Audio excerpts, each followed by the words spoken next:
Whether you've been a rabid fan since Cluster or have only recently gotten into the fandom, there's a lot to love about Waterparks. Known for their impossible to define fusion of power pop, hip hop, emo, and whatever other genre they feel like incorporating, Waterparks offer up an often surrealist and always bleached bright take on modern rock music that is something distinctly their own. We've chosen 10 essential records to listen to if you love Waterparks. From genre classics to up-and-coming contemporaries, these albums are perfect for expanding your musical horizons beyond streaming Turbulent. But before we reveal your next favorite albums, make sure you subscribe to APTV and turn on all notifications so you never miss a video. And check out the link to the Spotify playlist featuring songs from these albums in the description below. 10 albums to listen to if you love Waterparks.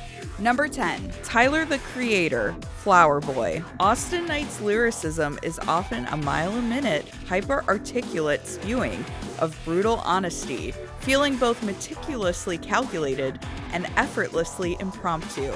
If you love Knight's sarcastic sincerity and the overall vibrant color blocking of Waterparks' aesthetic, Tyler the Creator's entire back catalog should be added to your Spotify playlist immediately. Drenching his beats in fuzzed-out distortion and accenting them with vertigo-inducing synth lines as well as tasteful jazz piano licks, Tyler the Creator has taken a buzzsaw to the lines that separate hip-hop, skate punk, R&B, and emo. On Flower Boy, he lays down verses that articulate insecurity and desolation with colorful violence and vulgarity, teetering the line between a Technicolor cartoon persona and poet laureate of sunflowers, unread text messages, and depression. Essential track, I Ain't Got Time. Number 9. Head Automatica, Decadence. Waterparks wear the title of pop band with pride, shunning any type of genre shackles that fans, critics, and haters attempt to lock them into. Daryl Palumbo, frontman of post-hardcore forefathers Glassjaw, also fully embraced his love for dancey pop music with his side project, Head Automatica. Palumbo's flamboyant and breathy vocal shouting adds intensity to the Britpop-inspired, sugary fun of Decadence. Songs such as Beating Heart Baby and Dance Party Plus are glitter-sweaty dance punk essentials that glowed like neon and hit like a curb stomp. Essential track, Beating Heart Baby. Number 8. Sum 41, All Killer, No Filler. Waterparks may wholeheartedly deny being a pop-punk band. I think as long as we're 3 white dudes with hair and guitars and drums, we're naturally just going to be called pop-punk. But hearing traces of pop-punk in their music is undeniable. Sum 41 have also made a career being unfairly categorized as a pop-punk band, but, like Waterparks, have made a genre all their own. In Sum 41's breakout, All Killer, No Filler, the band mash up skate punk with Run DMC-style hip-hop and Iron Maiden riffs to deliver a batch of songs that are tough to describe but impossible to forget. If you've never sung along to Fat Lip in an empty Walmart parking lot at 3 a.m., you have yet to live. All Killer, No Filler has endeared itself as a rite of passage for adolescence and teenage mischief, perpetually playing in the background of every first makeout party and successful use of a fake ID. Essential track, Fat Lip. Number 7. Nightmare Review.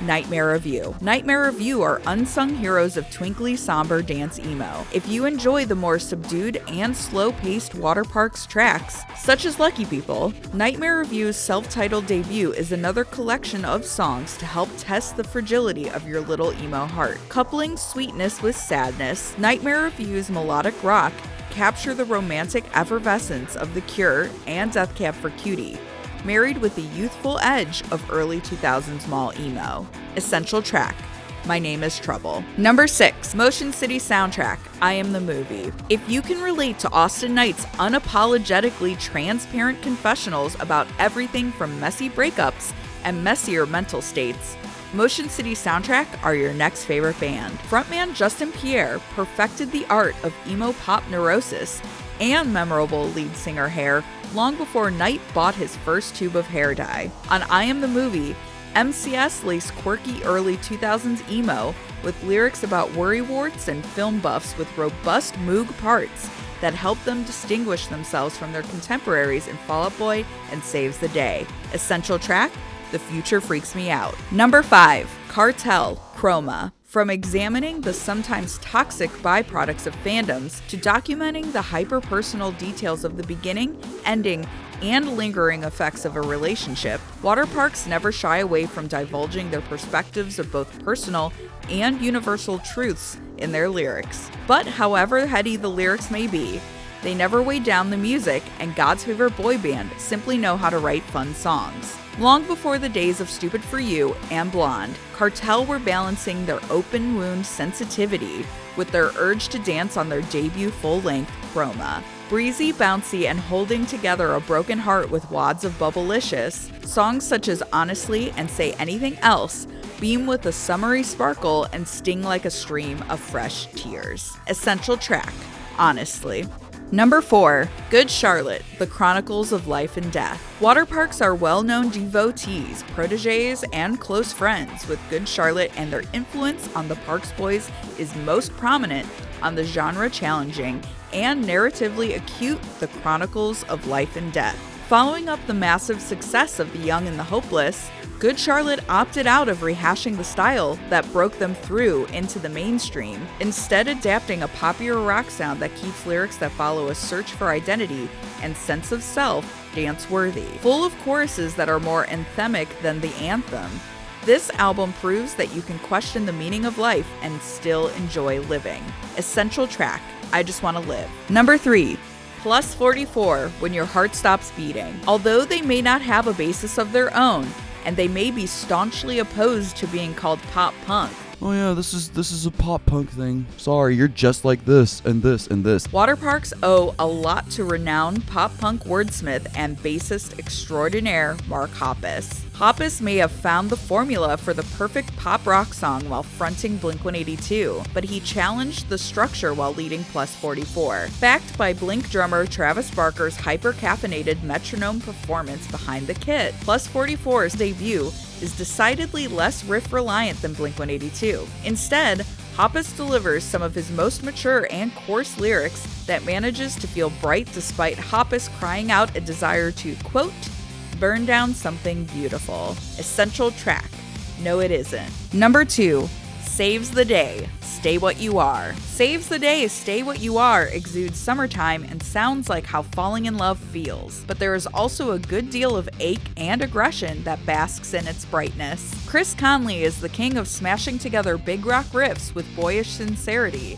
and Stay What You Are is a must-listen for anyone who loves the seems great on the outside, but completely falling apart on the inside dichotomy that is not only prominent on Saves the Day tracks, such as At Your Funeral and Cars and Calories, but also runs through Waterparks tracks such as Not Warriors and We Need to Talk. Essential track, Firefly. Number 1, Fall Out Boy, Infinity on High. It's no secret that Waterparks are massive Fall Out Boy fans. Every era of FOB can be heard in the rhythm riffs, vocal delivery, and glib wordplay of Waterparks.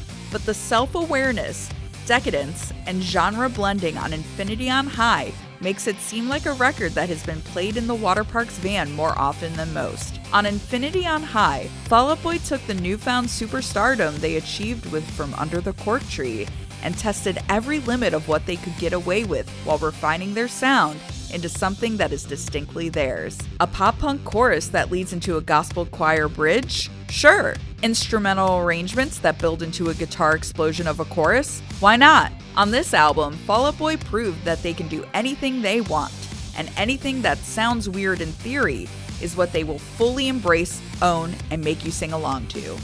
Essential track, Thanks for the Memories.